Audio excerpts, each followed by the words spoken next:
तो इस वीडियो के साथ ही हम स्टार्ट कर रहे हैं क्लास 12 केमिस्ट्री का फर्स्ट चैप्टर, जो कि है सॉलिड स्टेट ठोस अवस्था। तो इस चैप्टर को समझने और सीखने के लिए चूँकि यह बहुत ज़्यादा इमेजिनेशन काल्पनिक है, तो थोड़ा इसके लिए बेसिक्स और अच्छे से क्लियर होना बहुत ज़रूरी है। इसलिए हम कुछ बेसिक्स बात से जानते हैं। तो शुरू करते हैं हम अपना ये चैप्टर। तो सबसे पहले हमें जानना चाहिए कि पदार्थ क्या होता है। What is matter? पदार्थ क्या होता है? तो कहते हैं कि वह कुछ भी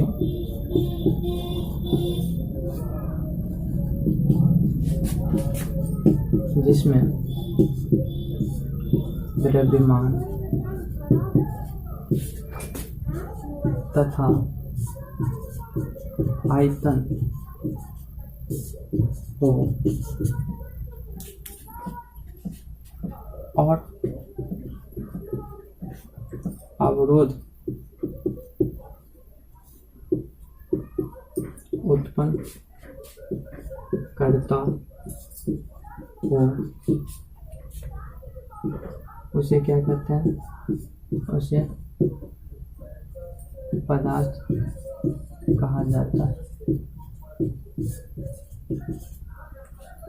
तो पदार्थ क्या होता है? जिसमें द्रव्यमान होगा और आयतन होगा, उसके साथ साथ वो यदि अवरोध भी उत्पन्न करता है, क्योंकि जब द्रव्यमान और आयतन होगा तो अवरोध उत्पन्न करेगा, और ये सब भी चीज़ें गुण हैं उनमें उसमें, तो वो पदार्थ कहलाएगा। तो कुछ एग्जांपल्स जैसे कि लकड़ी हो गया, प्लास्टिक हो गया, पानी हो गया, गैस हो गया।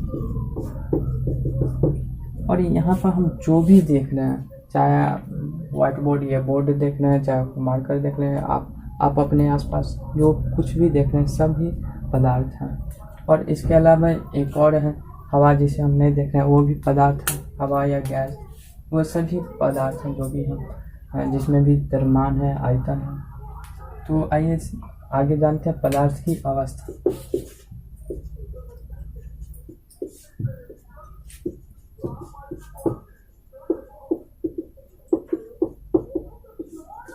States of matter.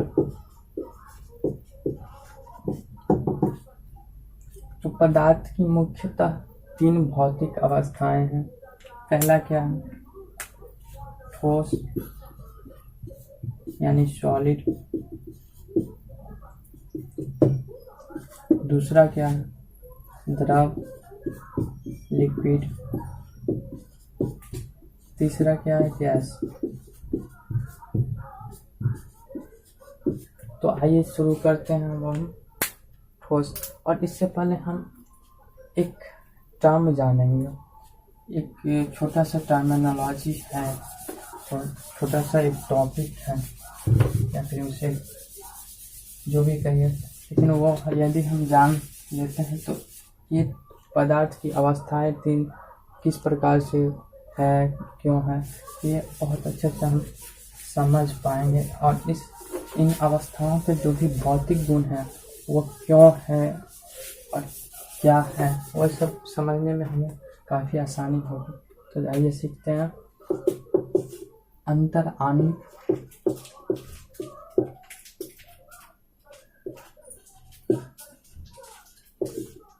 आकर्षण बल, inter molecular force of attraction।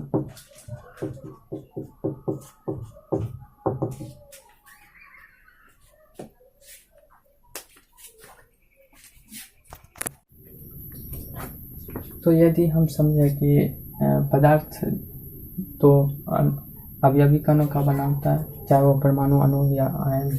तो यदि हम समझे कि ये सभी जो हैं अवयवी कण हैं, तो इन सभी के बीच आपस में ही एक आकर्षण बल कार्य करता है जो अंतराण्विक आकर्षण बल कहलाता है।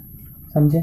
तो इन सभी अणुओं के बीच या फिर अवयवी कणों के बीच एक आकर्षण बल कार्य करता है जो अंतराण्विक आकर्षण बल कहलाता है। और इन सभी अणुओं के बीच जो दूरी होती है, इन दो अणुओं के बीच की दूरी या फिर दो अवयवी कणों के बीच की दूरी जो होती है वह क्या कहलाता है? अंतराण्विक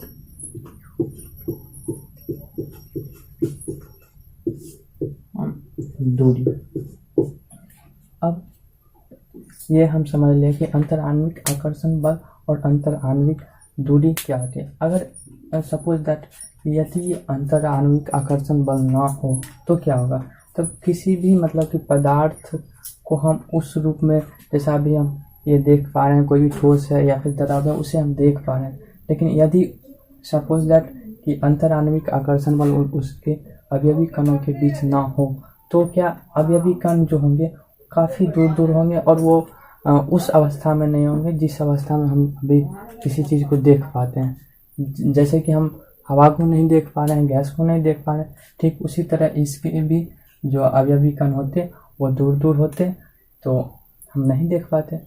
तो जितना अंतराण्विक आकर्षण बल मजबूत होगा उतना ही अंतराण्विक दूरी कम होगी, और जितना ही अंतराण्विक दूरी ज़्यादा होगा उतना ही अंतराण्विक आकर्षण बल जो होगा वो कम होगा। तो ये चीज़ हम समझ गए अंतराण्विक आकर्षण बल क्या होता है और अंतराण्विक दूरी क्या होता है।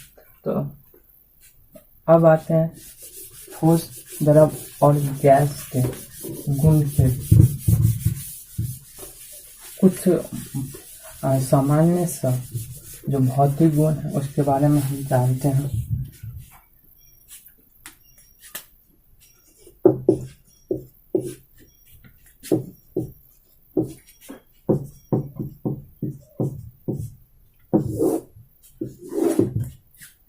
ठोस में क्या होता है? इसका आकार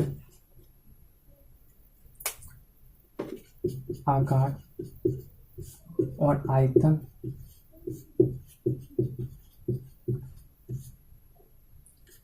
दोनों जो होता है वो निश्चित होता है। लेकिन द्रव में यही बात करें तो इसका आकार अनिश्चित होता है, जबकि आयतन जो होता है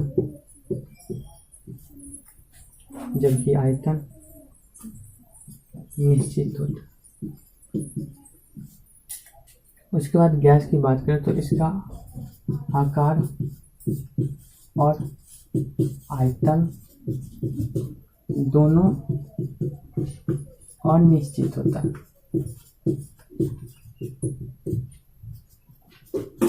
अब इस चीज को हमें समझना चाहिए कि इसका आकार, ठोस का आकार और आयतन निश्चित क्यों होता है। तो ठोस की जो अवयवी कण होते हैं उनमें अंतराण्विक आकर्षण बल काफ़ी मजबूत होता है होने के कारण क्या होता है, उनके अंतराण्विक दूरी जो होता है उनके कणों की वो काफ़ी कम होता है। इसलिए वो जो है एक निश्चित आकार और आयतन में होते हैं, क्योंकि उनका मतलब आकर्षण बल ज़्यादा होने और अंतराण्विक दूरी कम होने के कारण। तो उसके बाद द्रव का जो अंतराण्विक आकर्षण बल होता है वो ठोस की तुलना में कम होता है। इसके कारण इसका जो आकार होता है वो निश्चित नहीं होता है। यह जिस भी मतलब पात्र में, जिस भी कंटेनर में, जिस भी बर्तन में रख दिए तो वह ये उसी का मतलब आकार ले लेता है। अगर कि इसका आयतन निश्चित होता है। इसका आयतन निश्चित होने के कारण है कि इसकी अपेक्षा तो अंतराण्विक आकर्षण बल कम होता है, लेकिन इतना भी कम नहीं होता है कि इसके कंस्टिट्यूएंट पार्टिकल्स जो अवयवी कण है वो बाहर भाग जाए, थोड़ा दूर भाग जाए। तो इसलिए जो होता है इसका आयतन निश्चित होता है। लेकिन गैस में ये बात होती है कि नगण्य जो कह सकते हैं वो अंतराण्विक आकर्षण बल होता है, जिसके कारण अंतराण्विक दूरी ज़्यादा होती है। इनके कण जो है वातावरण में मतलब कि यदि यहाँ रख दिया जाए तो गैस वातावरण में घुल जाता है और पूरा मतलब जितना वो छेक सकता है आसान वो छेक सकता है, क्योंकि इसके अंतरान्विक जो आकर्षण बल होते हैं इनके कणों के बीच बहुत कम होते हैं। इसके कारण अंतरान्विक जो दूरी है वो काफ़ी ज़्यादा होता है और यही कारण है कि इनका आकार और आयतन दोनों अनिश्चित होता है। उसके बाद हम बात करें ठोस की तो ये असंपीड्य होते हैं। ये थोड़ा सा संपीड्य होते हैं, ये भी न के बराबर संपीड्य, इसे भी असंपीड्य कह सकते हैं, लेकिन इसमें संपीड्यता का गुण होता है। जैसा कि अभी हम बताएं कि इनके कणों के बीच की दूरी काफ़ी कम होती है, अंतरान्विक दूरी। इसके कारण इसे और दबा के इनके कणों को और पास नहीं लाया जा सकता। लेकिन हाँ, द्रव में होता है, थोड़ा सा होता है, थोड़ा बहुत दूरी होता है, क्योंकि इनका अंतरान्विक आकर्षण बल है ठोस की तुलना में थोड़ा कम होता है, जिसके कारण थोड़ी दूरी होती है, थोड़ा सा ना के बराबर ही ये संपीड्य होते हैं। लेकिन यही बात गैस की बात करें तो गैस का जो कंस्टिट्यूएंट पार्टिकल है वो काफ़ी दूर दूर होता है। जब हम बाहर से किसी को इसे हम दाब दे दें तो इसके कंस्टिट्यूएंट पार्टिकल जो अभी कण होते हैं वो फिर पास आने लगते हैं, इसलिए ये संपीड्यता का गुण प्रदर्शित करता है। इसमें बहाव का गुण नहीं होता, इसमें बहाव का गुण होता है और इसका भी कारण सेम है कि अंतरान्विक आकर्षण बल जो है इसमें थोड़ा ठोस के तुलना में कम होता है, जिसके कारण कि ये बहाव का गुण प्रदर्शित करता है, लेकिन इतना भी नहीं होता है कि ये इनके कण बहुत दूर चले जाएं। तो इनका जो है बहाव का गुण होता है और इसमें डिफ्यूज हो जाते हैं, यानी विसरित हो जाते हैं।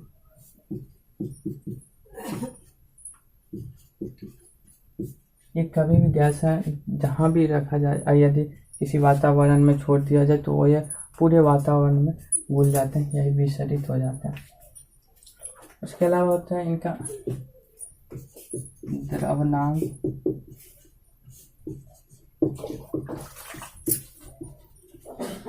और क्वथनांक बहुत ज़्यादा होता है, और वो भी क्यों? क्योंकि इनके कणों के बीच आकर्षण बल बहुत ज़्यादा होता है, इसलिए इनका द्रव्यनांक जो है वो और क्वथनांक जो है काफ़ी ज़्यादा होता है। और जबकि ये ठोस की तुलना में इनका द्रव का जो है ठोस की तुलना में कम होता है द्रव्यनांक और क्वथनांक। और उसके बाद यदि गैस की बात करें इनका तो होता है